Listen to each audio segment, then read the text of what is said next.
Market Mantra. Market Mantra. Market Mantra. Market Mantra. Market Mantra.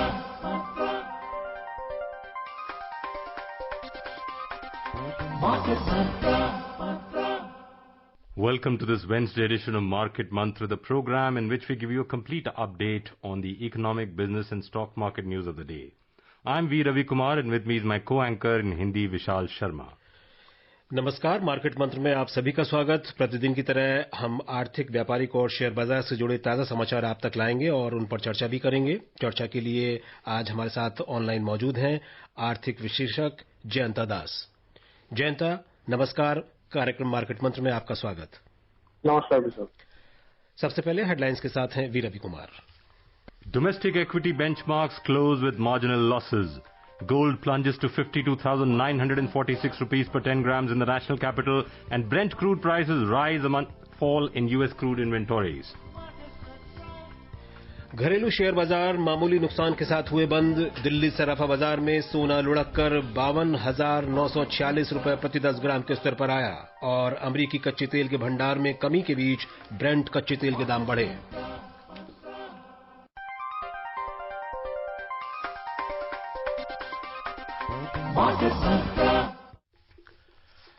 और बात बाजार से ही कर लेते हैं। प्रमुख सूचकांक आज मामूली गिरावट के साथ बंद हुए। सकारात्मक वैश्विक संकेतों के बावजूद कोटक बैंक, रिलायंस इंडस्ट्रीज और एचडीएफसी बैंक के शेयरों में आज नरमी देखी गई।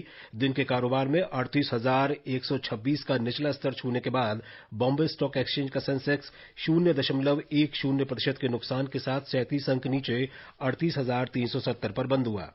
इसी तरह नेशनल स्टॉक एक्सचेंज का निफ्टी 0.12% के नुकसान से 14 अंक गिरकर 11,308 पर आ गया। व्यापक बाजार की बात करें तो बीएसई मिड कैप 0.26% की गिरावट के साथ बंद हुआ, तो वहीं स्मॉल कैप इंडेक्स लगभग अपने पूर्व स्तर पर ही बना रहा। Equity benchmark Sensex and Nifty today ended with marginal losses weighed down by Kotak Bank, Reliance Industries and HDFC Bank despite positive news from majority of global peers. After touching a low of 38,126 during the day, the BSE Sensex pared most losses to end 37 points or 0.1% lower at 38,370. In the broader market at the BSE, the mid cap closed 0.26% down and the small cap remained almost flat.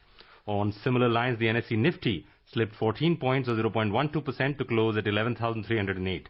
Kotak Bank was the top loser in the Sensex pack, dropping over 2%, followed by Sun Pharma, Bajaj Finserv, L&T, Bajaj Finance, HUL and Titan. On the other hand, HCL Tech rallied over 4%, SBI, Tech Mahindra, Maruti and Power Grid were among the other gainers.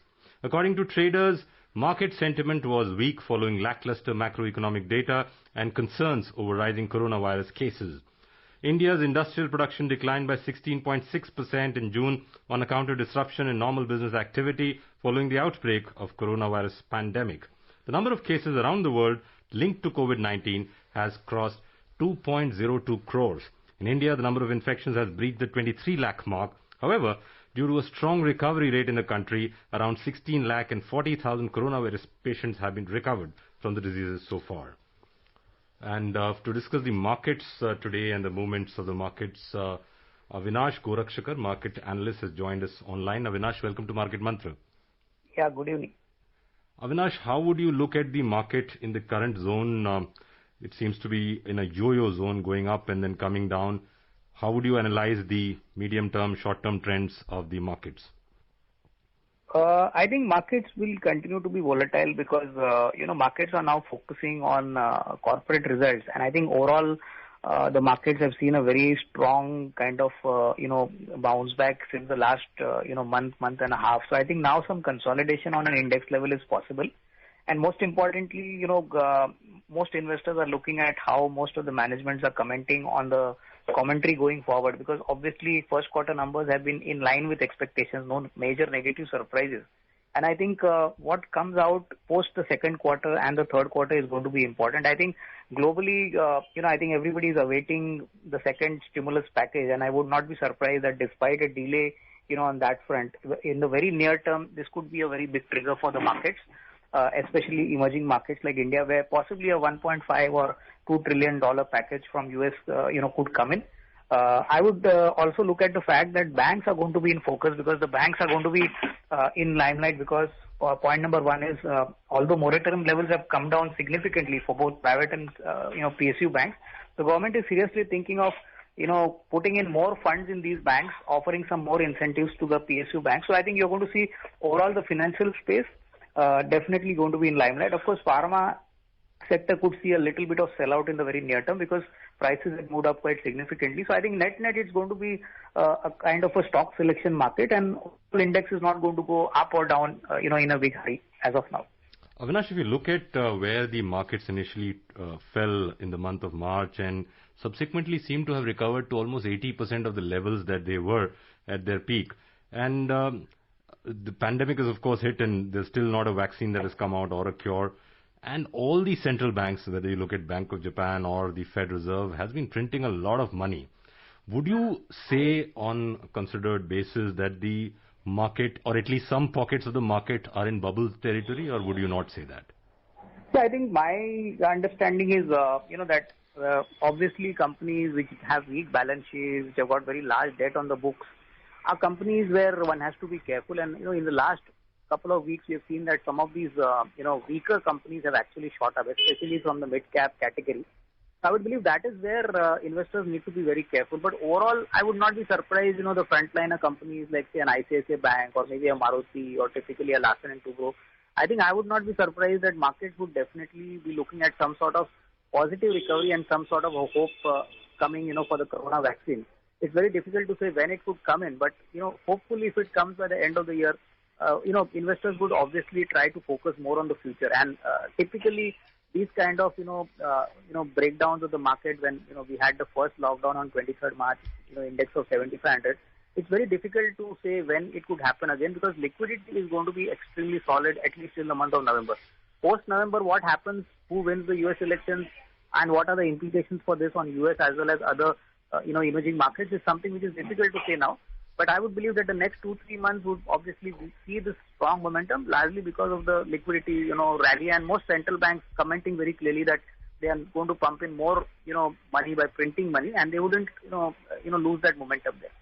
जी अविनाश, जब हम market के मार्च महीने के निचले स्तर की बात करते हैं तो सेंसेक्स में तब से लेकर अब तक 47% की बढ़ोतरी देखी गई है, और इसी के कंपैरिजन में अगर बात करें मिड कैप में 57% और स्मॉल कैप में 49% की तेजी, जबकि कहा यह जा रहा है कि मार्केट में जो तेजी दिखाई दे रही है पिछले कुछ दिनों में, जो मार्केट में जो तेजी दिखाई दी वो लार्ज कैप कंपनीज के शेयरों में ज्यादा तेजी दिखाई दी।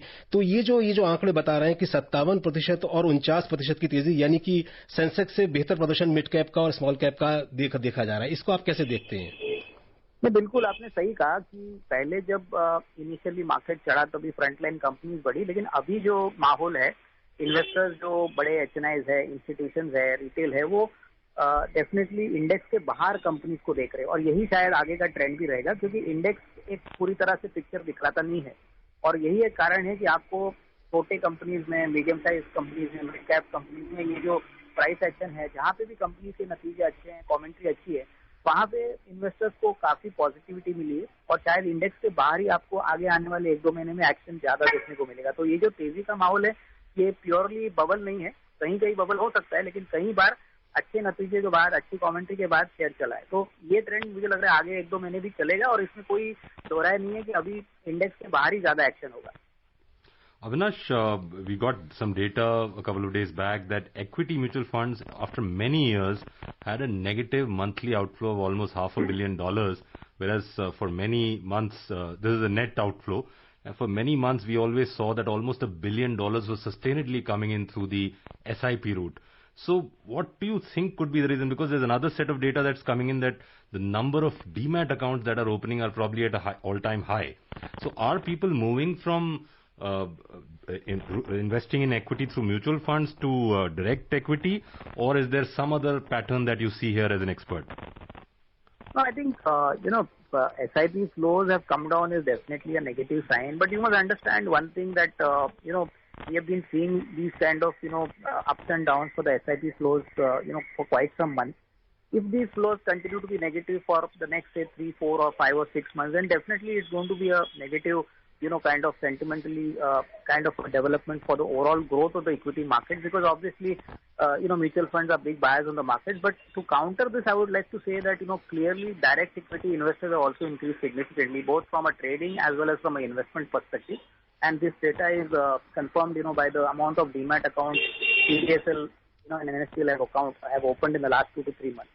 Net, I would believe that, liquidity is not a problem. I think liquidity will be coming, from the larger investors, or maybe the HNIs in select companies. But overall, the investors who have actually invested in mutual funds are those investors who actually entered the market in 2018 or maybe, early 2019. So I think, these are those investors who probably wanted a faster momentum in their investments. Normally, SIPs are never done for 2-3 years. You have to take a 5 to 10 year call when you do a mutual fund SIP. Only then you get a reasonable return. So, it's not alarming, but yes, it's definitely worrying, and one would like to see the trends going forward, how this shapes up. And obviously, as you also mentioned, liquidity is something that's driving the markets not only in India and many other countries as well. What could be the single biggest danger to this liquidity drying up? Yeah, I think my sense is, the bigger signal is that assuming November 4, Mr. Trump doesn't win the election and Mr. Biden gets elected as the president, there are clear indications that, the markets could possibly be negatively surprised. Mr. Biden has already made it very clear that he's going to raise corporate taxes and he's going to actually, even increase the capital gains tax in US. So that obviously could mean that there could be a major sell-off in the US markets, hopefully if there's a negative surprise from Mr. Trump, and that could possibly trigger a big kind of sell-off across the globe, including India, because, that is how liquidity will, obviously stop and people will start pulling out money. At the moment, I don't think, any negative surprise is there from, any other factor, especially crude prices are down, the rupee has also stabilized. I think gold prices are also softening. So I think this is the single most factor which is now going to be looked upon very closely, because, obviously if there's a new president, we could see some more new negative surprises, and this has gone on record. So this is, according to me, is the biggest danger for not only India but even for US. You mentioned the US market, and of late a lot of investment planners have talked about geographical diversification, that is suggesting that people should have 5 to 10% of their equity investments in non-India equity markets, probably US or others. Do you recommend the same, that people should look at these as a strategy? And if yes, then is that the US market, or is there any other market that you recommend? Yeah, I think my guess is, somebody who wants to play the global markets could possibly look at some mutual funds, which are doing this on a very professional side. It's very difficult for a retail investor to directly invest, in a Google or maybe a Yahoo, these kind of companies. Definitely growth prospects are good here. But to compare both these markets to the Indian markets would be a little, immature, because obviously the returns are not going to be as significant as the Indian market. Our sense is that the base value for Indian stocks is low, so, on an absolute and on a relative basis, Indian markets could do better. But yes, for a long-term investor who wants to take a 3 to 5 year call, I think he could take exposure in some mutual funds in India, which actually specialize in buying companies, from the US market. So that could be a better strategy. And so you're obviously preferring the Indian markets in terms of returns. So within Indian markets, would you go large cap, mid cap or small cap? What would be your preference over the next 6 months? Yeah, I would still put my bet on, let's say, 25 to 30% on the mid caps, and obviously the larger caps would be about 60 to 65%. Considering the fact that, the markets have been quite elevated and the risk level is pretty high. So, normally large caps have the sustainability and the power to actually withstand any negative development in the markets. Mid caps have very, high beta names. So, you could make a lot of money, you could lose a lot of money. So, typically asset allocation should be at least 65 large cap and 35% mid cap. So, that could give a decent kind of risk reward over the next, say, 12 to 18 months. जी अविनाश, हमसे जुड़ने के लिए आपका बहुत बहुत धन्यवाद. Thank you. तो ये थे बाजार विश्लेषक अविनाश गोरक्षकर. और अब बात करते हैं आज रुपए के प्रदर्शन की. अंतर बैंकिंग विदेशी मुद्रा बाजार में आज रुपया डॉलर के मुकाबले 5 पैसे कमजोर होकर 74 रुपए 73 पैसे प्रति डॉलर के स्तर पर बंद हुआ. विदेशी मुद्रा कारोबारियों के अनुसार रुपए में कारोबार सीमित दायरे में रहा. घरेलू शेयर बाजारों में नरमी और औद्योगिक उत्पादन सूचकांक में कमी का निवेशकों पर असर पड़ा है. Prime Minister Narendra Modi will launch the platform for transparent taxation honoring the honest through video conferencing tomorrow. The Central Board of Direct Taxes (CBDT) has carried out several major tax reforms in direct taxes in the recent years. Last year, the corporate tax rates were reduced from 30% to 22%, and for new manufacturing units, the rates were reduced to 15%. Dividend distribution tax was also abolished. The focus of the tax reforms have been on reduction in tax rates and on simplification of direct tax laws. Several initiatives have been taken by the CBDT for bringing in efficiency and transparency in the functioning of the IT department. This includes bringing more transparency in official communication through the newly introduced Document Identification Number or DIN, wherein every communication of the department would carry a computer-generated unique document identification number. Similarly, to increase the ease of compliance for taxpayers, IT department has moved forward with pre-filling of income tax returns to make compliance more convenient for individual taxpayers. Compliance norms for startups have also been simplified. Jayanta, how do you see these measures that have been taken by the CBDT and the Finance Ministry in terms of making life easier for the taxpayer? So, facilitation of tax submission has been one of the focus areas of this government. And this has got two main objectives. The first objective, obviously, is the better compliance, the better the collection of tax revenue. And the second objective is any developed nation, which goes forward, has to have a simple structure. But the more complicated the tax structure, the lesser will be the complexity. I guess this is a step in the right direction which the public has been following as a long-term objective. Also, it's important to understand that the basic nuances of issues, specifically with the direct taxpayers, in this case, taxpayers like you and me, has been on the issue of refunds, faceless, so they have actually, over the last 5-7 years, been quite a huge amount of development. And that's a good positive thing to focus on. I believe tomorrow's launch will take this step further and also would help in companies because, taxation is just not related to individual taxes.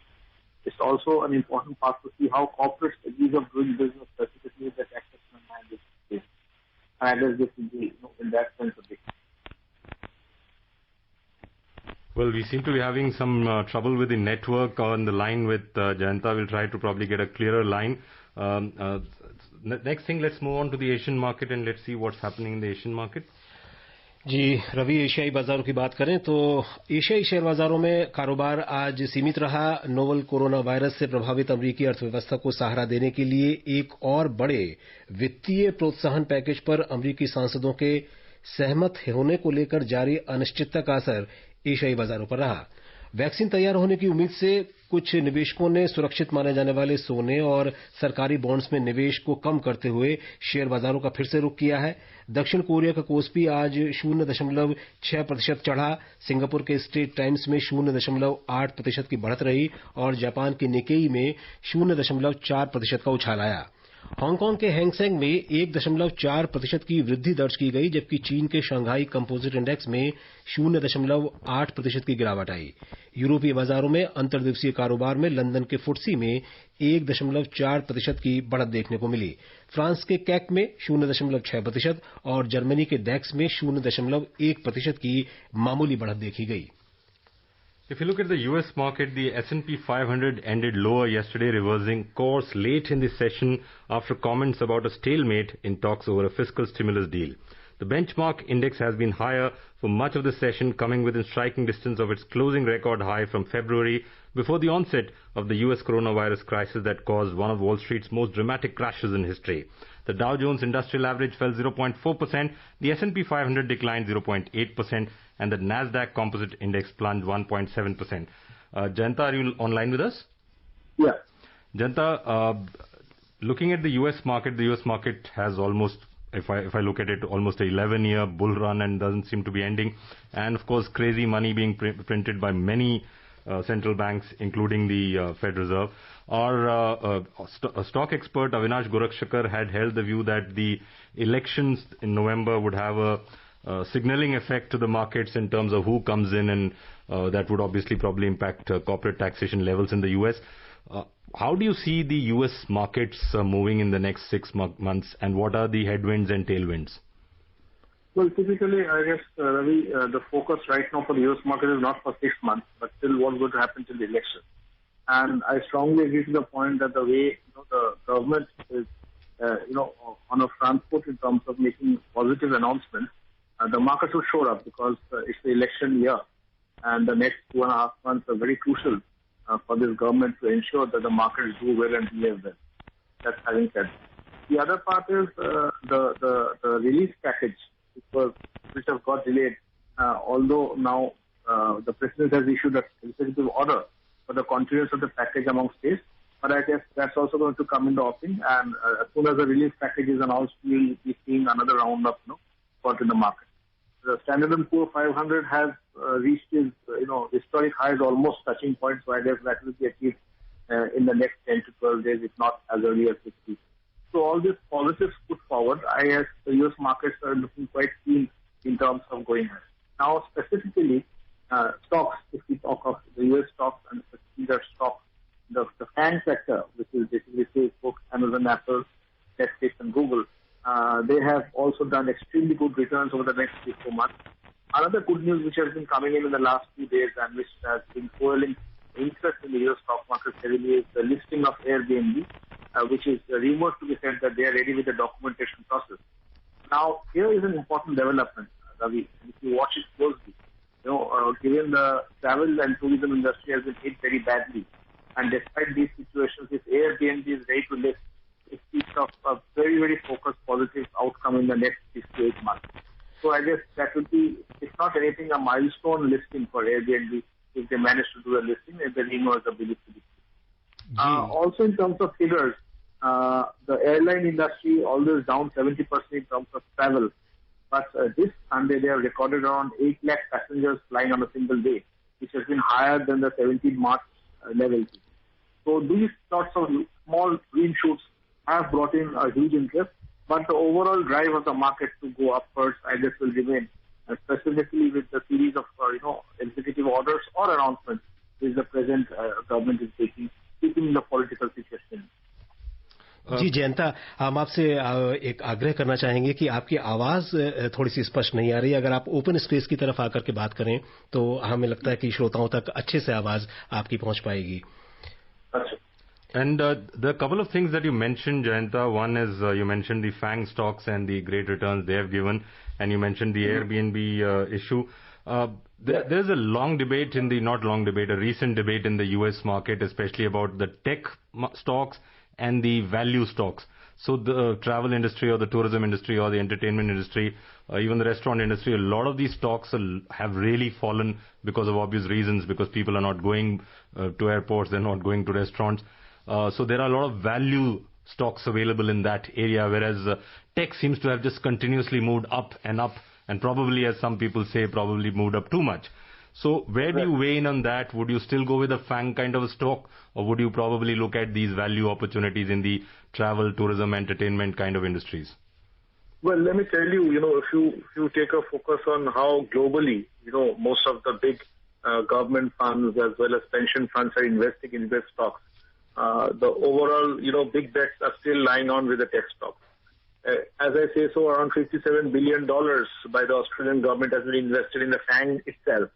Now, individually for the retail investor, the FANG has not made him rich. And if you go to a typical retail investor and talk about his gains from a Google and all, he will not have great stories to spin.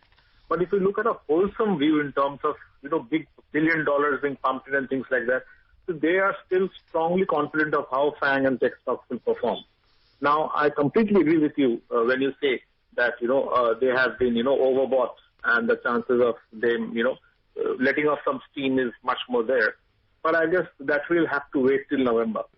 Now, I have also betting my, initial focus on the fact that if the virus, vaccine comes in before the November elections, I guess there should be some sort of announcement, one thing keeping the political scenario in mind.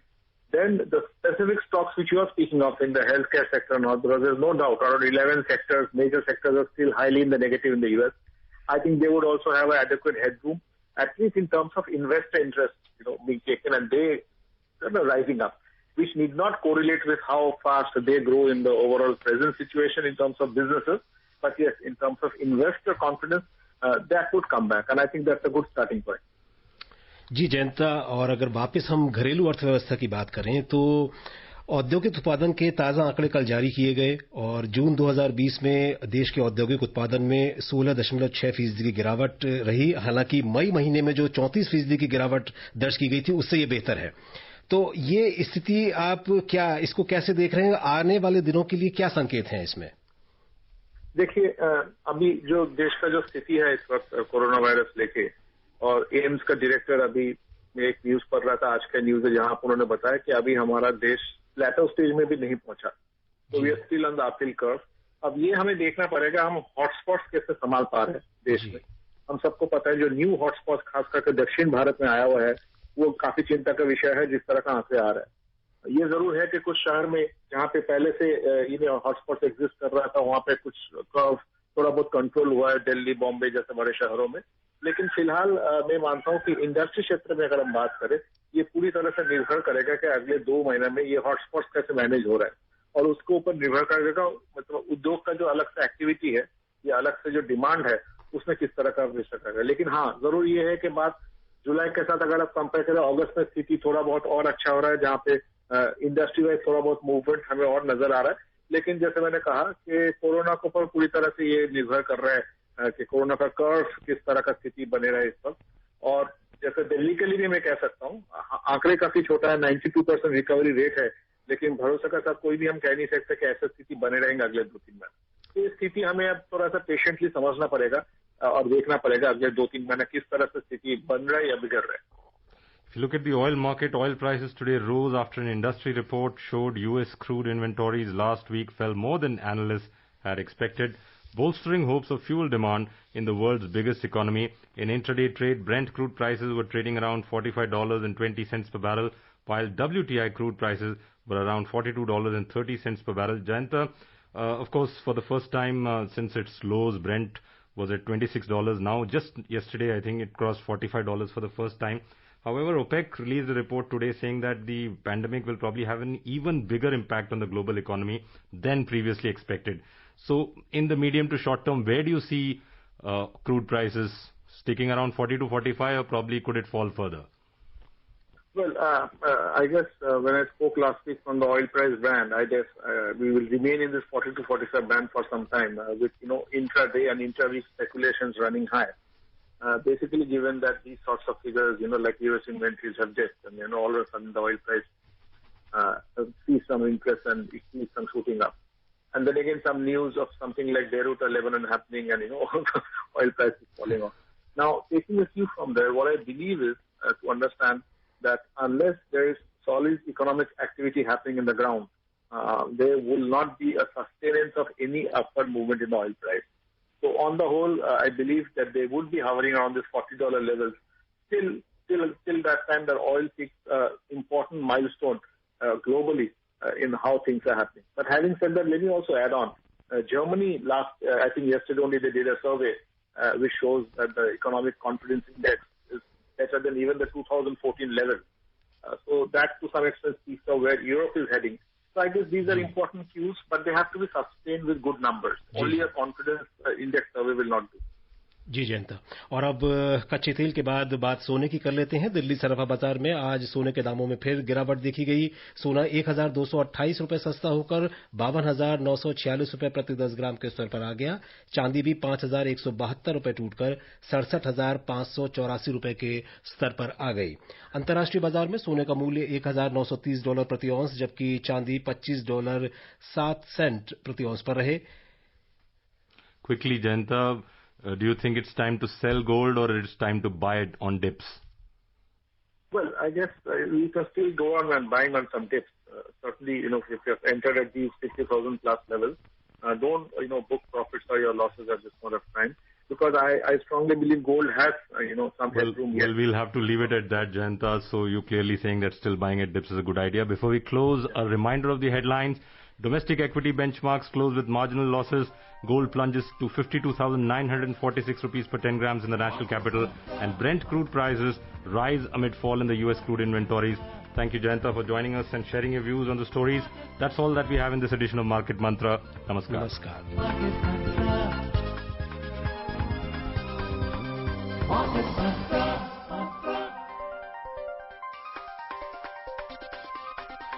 Market Mantra.